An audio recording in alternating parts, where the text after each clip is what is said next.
I'm Egbert, the owner of this station. Check out my website at egbert.com. That's EGGBURT, egbert.com. Now it's back to Brad and John. Check out their website at bjshow.co. The BJ Show? Come on, guys. Anyway, here's B and J. Okay, the story was last week. What day was this? Do you remember what day this was last week, John?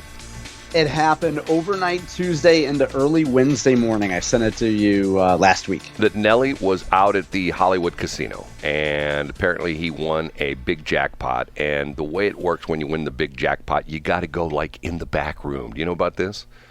Yeah, and by the way, if folks aren't from St. Louis, this is the area. This is nearby what you might know as the former Riverport Amphitheater, right, Brad? Yes. Now it's called the Hollywood. Matter of fact, they sit on opposite sides of the levee. There's a levee that goes through there. The Hollywood Casino sits on one side. Matter of fact, if you're going down 141, it's still hard for me to think of that as 141 because 141 used to end Olive. I'm the old school kind of guy. But anyways, if you're going down 141, hold on a minute. The casino's the first thing you come to. The Riverport Amphitheater entrance is the first thing, and then you cross over that levee, and then you go into the casino. So he was arrested while claiming a jackpot. And the reason he was arrested was they claim that, I'm thinking to myself, I don't know about this. They claim that when you win a large jackpot and you have to go through some kind of extra security, they run to see if you might be wanted. There might be a warrant out for your arrest. And in this case, there was. So they arrested Nelly and probably put him into the handcuffs and searched him. And they claim they allegedly found 4 Ecstacy tablets on his clothing or in his body or in pocket or something like that. Allegedly. Apparently, they're not exactly sure what they are. I guess they're going to test him. And off he went to the Maryland Heights Police Department. Okay? And then he was released. Okay, the reason there was a warrant out for his arrest was because apparently, and tell me if I'm doing this right from memory, he got a ticket in 2018. Apparently, he was pulled over by the Maryland Heights Police Department, interestingly enough, and they gave him a ticket for no proof of insurance. Isn't that what the story was? That's what it is. Yeah, okay. He was riding without his paperwork. Right, exactly. So normally, the way this works is depending upon the court, and once again, this has happened to me on 2 separate occasions, so I know the routine. Normally, if you show up in court and you show the judge that you were insured on that day, they just essentially said, okay, go on about your merry way. Or they will say, go on about your merry way and leave $100 on the way out the door. Okay? That's sort of the way it works. And normally, what happens on this is, and just like Nelly, his attorney Scott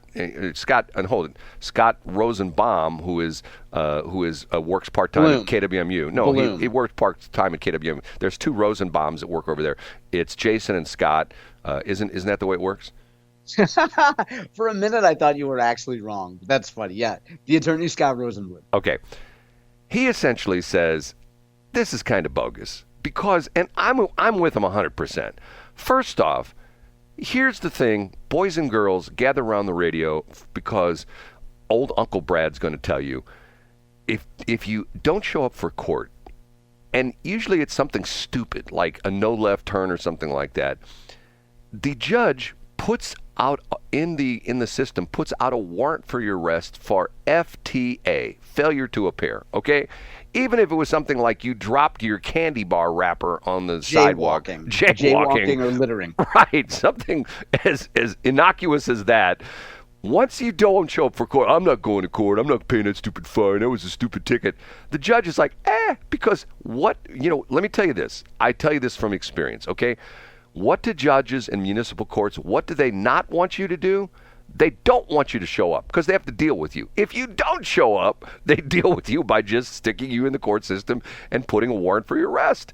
So supposedly this is what's happened. Now, the interesting thing is Scott Rosenbaum, who is Jason's brother, Scott Rosenblum, said that, look, this is ridiculous because Nelly has traveled outside the country. And when you travel outside the country, apparently they run your criminal history. Is that did you read that in the story? I don't know. I mean, I would think that that's probably not true, Brad. So I would think that that sounds like a Rosenblum defense. I'm not an attorney. But the crazy thing on this is, if this is all true, you should be able to, matter of fact, right now, you should be able to go to CaseNet, Missouri's, court system, CaseNet, and look up to see what the status on this was. And not only that, the crazy thing about this is most of the time, the departments, if like, let's say there's a failure to appear warrant out for you in, I don't know, pick a town, Crestwood, and you get pulled over by Maryland Heights, 9/10 of the time, they're going to go, you know what, there's an FTA out for you for insurance violation. You know what, I'm not going to put you in cuffs. I'm not going to, call up the Crestwood Police Department to come over and pick you up. Just go down there and take care of this. Now, once again, yeah, I'm saying that as some cops will do that. It's a discretionary thing. Some cops go, well, there's a warrant out for this guy. I'm putting him in cuffs in the back of my car. I'm taking him into the police department. We're going to fingerprint him and give his mud shots. I get that. But, once again, not saying that I'm an expert at this. I worked with cops for 3 years, okay? You had the hardcore guys who would enforce everything to the letter of the law, and you had the cool guys who were like, dude, you know what? When you don't show up for court, they issue a warrant for you. Go get this taken care of. And you know what? I know where you live, and if you don't get it taken care of in the next week, then I'll come and arrest you. You know what I mean? That's the cool cop. You know what I mean? So they take them to court, and they process them. I'm going like, okay, first off, why in the world do they have to run your criminal history in order to claim a jackpot? Is that something? So hold on, let's pause right here. Do you think that's so? Do you believe Rosenblum when he says that that's not a part of standard operating procedure? Because Rosenblum says that Nelly says that he's collected a bunch of jackpots before and they've never questioned him about this warrant. Do you believe Rosenblum there? Well, for anecdotal reasons, I do, because I have people that I know who are players, rated players, who have won large amount of money, and I have never ever heard this before. When I first saw this, but Brad, but if their record is clean, would they come to you and say, "Hey, Brad, I won a jackpot the other night. It was awesome. By the way, as part of the collections process, I stepped into a room. They ran my name. I had to sign a paper." Like, you get what I'm saying? Like, would they have mentioned that at all? I don't know. I mean, and maybe your friends don't have outstanding warrants that they're too lazy to fix.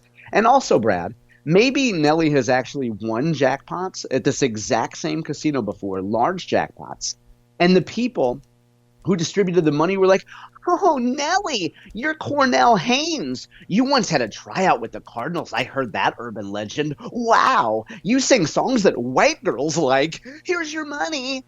And they didn't go through the standard operating procedure because they're starstruck. So maybe you have somebody that actually follows the rules and is like, "Hey, you got a warrant, Nelly."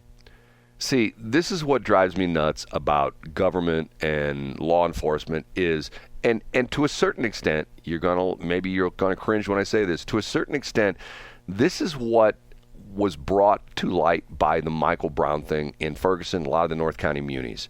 It was ticky-tack little stuff. It was expired plates. And once again, the sad part of this is the people who would be on the receiving end of this. If you don't walk the tightrope, and once again, if you get a ticket for expired plates, and if you don't show up for court, then you are in a world of hurt. And that chances are that failure to appear warrant is going to show up when you least expect it. You're going to be driving to church on Sunday morning, and you're going to make a left turn where there's a no left turn sign. The cop's going to run, and they're going to get hit on you, and you're going to end up in the back of his Explorer. There's not too many Crown Vics out there anymore. You're going to end up in the back of his Explorer on the way to the jail. See, once again, it's stupid stuff. Now, the crazy thing on this is I find this hard to believe that Nelly, now, once again, he's got attorneys and stuff like that.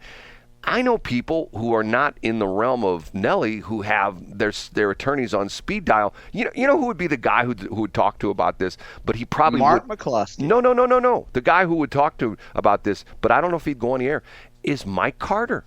Mike, this is what he does all day long. You know what? next break, I'm gonna text him and see if he's up.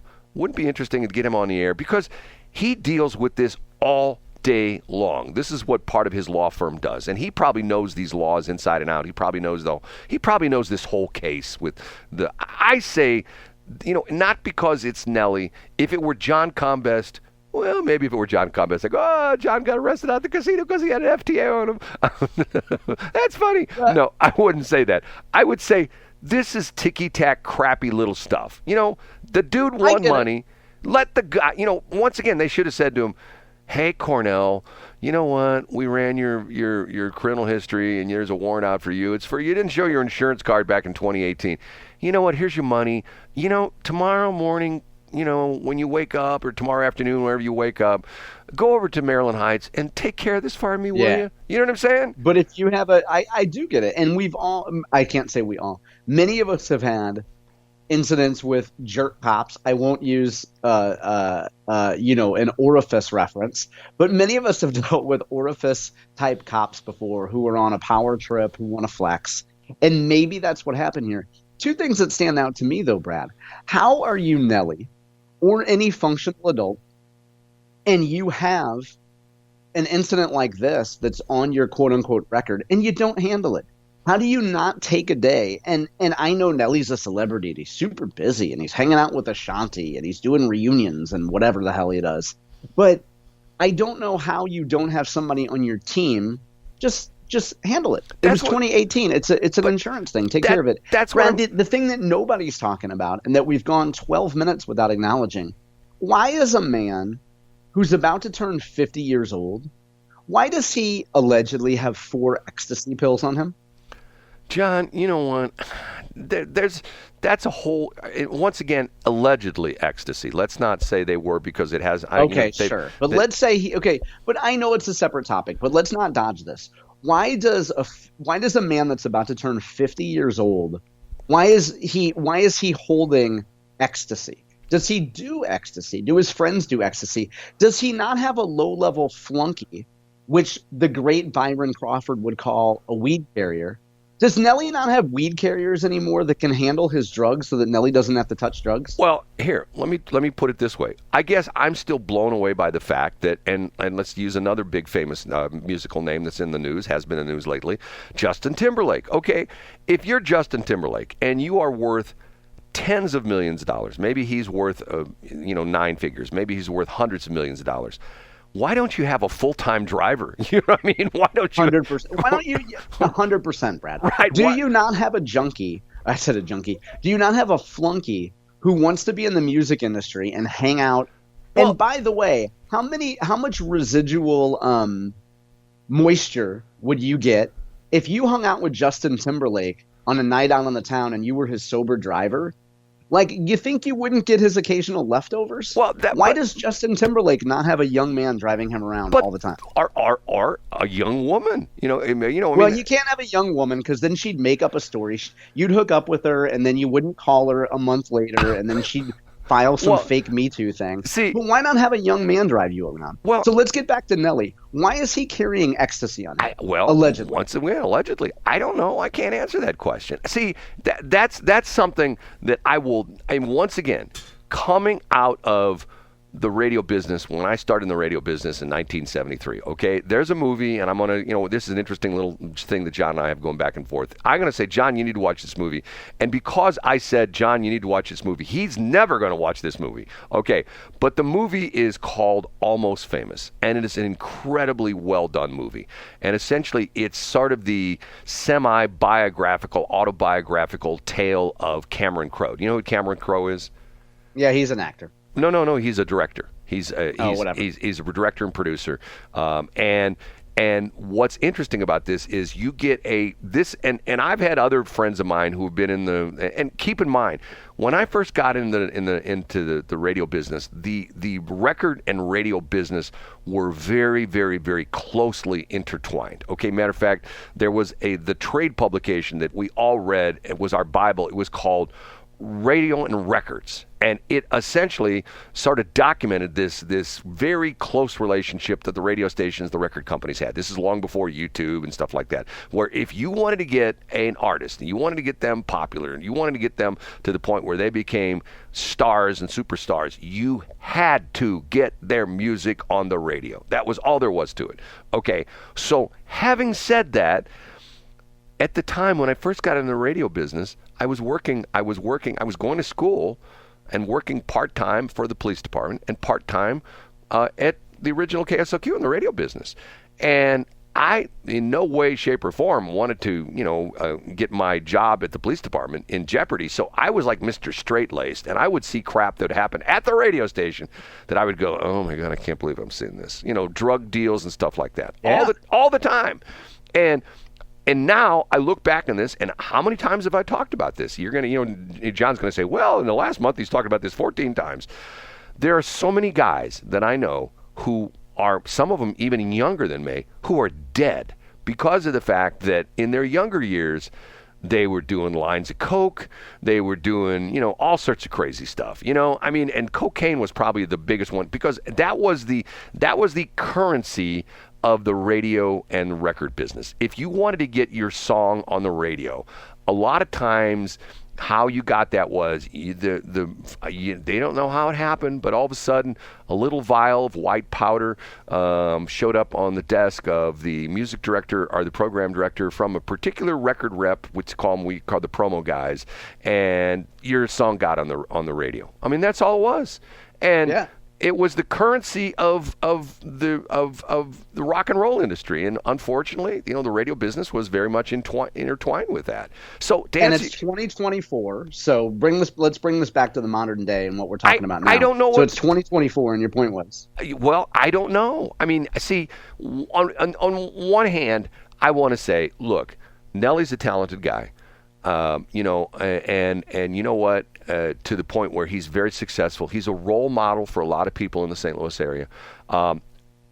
And I can't imagine why he would be doing drugs. Your point is he's 50 years old. Why would he allegedly be carrying around ecstasy? I don't understand it. It's just like friends of mine who are alcoholics. I don't get it. Friends of mine who are still druggies. I don't get it. I don't understand it. I never will understand it. Friends of mine that are into all sorts of crazy, weird stuff. I don't get it. But they probably look at me and go, oh, that stupid Brad, he gets up early every morning and does this crazy show with this John Combest guy. I don't get it. Get what I'm saying? Yeah, I get it. I just think I don't know if we could put ecstasy in the same, because I don't know enough about it. I don't know if we could put it in the same addictive category as alcohol. So I don't know if the analogy there is right, but I just don't know why you're almost 50, and I don't know what would possess you to either possess it or want to do it. I don't know. But John, I don't know. I mean, to each their own, I guess. But I guess the bottom line is, Brad, we should just have ecstasy for education. But see, maybe we scrap escorts for education for the 2026 ballot, and we do ecstasy for education. And Cornell Haynes can shag some fly balls for a make-believe Cardinals tryout, and then he can reunite with Murphy Lee. They can eat Red Hot Riplets, and we can sponsor the concert. You see, let me say one last thing on this. You're equating age with behavior, okay? And here's a perfect example. I am the poster child for people who look at me and going, I don't understand what you're doing when you're doing. How old are you? And when I tell them how old I am, they go, You're still working? You're running radio stations? Well, my wife and I, we've been retired for 10 years, and we spend, in the summer, we don't deal with this heat. We go to Michigan, and in the winter, we don't deal with this cold. We go to Florida, and we roll out of bed in the morning, and we decide what we're going to do. Is it going to be racquetball today? Is it going to be handball? Is it going to be pickleball? Is it going to be after pickleball? Is it going to be... So you're quoting Aaliyah, and you're saying age ain't nothing but a number, is what you're saying. See, once again... Here's a guy right now who I have repelled off of the roof of 13 different buildings. Okay, I did it last year. Remember one day I left earlier for the show and I went to Kansas City. I rappelled off the roof of the I remember of the Kansas City Chiefs Stadium. Okay, there's an event coming up which I'm thinking to myself, okay, this would be my new record. Right now my highest record is 350 feet where I rappelled off the side of the hotel building in Caesar's Palace Hotel building in Las Vegas. Okay, there's one coming up later this year that's 410 feet. I'm thinking to myself, and it's not around here. I'd have to jump on a plane and fly there. And I'm going like, God, I want to do that. I guarantee you, I will be the oldest person there if I do that. Fantastic. The last 5 or 6 times I've done this, I have been the oldest person to do this. Now, some people would look at me and go, oh, well, that's an old guy. What's he doing rappelling off the side of the building? You know what? Why should things be age specific? Why can't you be a 50-year-old Nelly? Why can't you go to Six Flags and ride the roller coaster? You know, people go, oh, he's 50 years old. What's he doing on the Screaming Eagle? That's ridiculous. It's talking about ageism. You know, once again, I'm an old white guy, okay? And they talk about, KWMU, we have to have diversity. We have to have diversity at KWMU.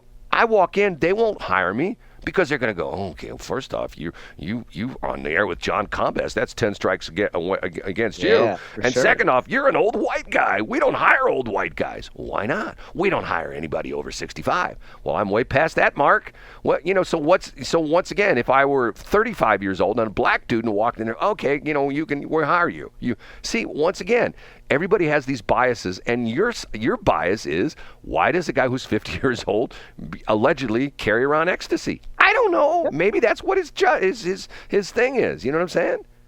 Maybe that's what his thing is, and good for him. You get me going, John. It's not good sometimes, when you're my age. Hey, you know what? To quote the great Murphy Lee, who was in St. Lunatics with Nelly, they had a song called "Okay." And he said, he had a line where he said, he was talking about driving around St. Louis. He said, fake insurance with no petro. Maybe Nelly in 2018 had fake insurance and no petro. Maybe he just prioritized getting gasoline over filling out his Geico paperwork, Thanks for checking out the Brad and John Show podcast. This segment of the show is brought to you by John Combest's book, Stalking, Harassment, Internet Trolling, A Guide to Recovering and Rebuilding After Online Attacks. It's a great reference if you've ever been the unfortunate target of a social media attack. It's available on Amazon. Just search John Combest. That's Combest, John Combest, and the book will show up in your search results. Now it's time for another segment of the Brad and John Show. Can you handle it?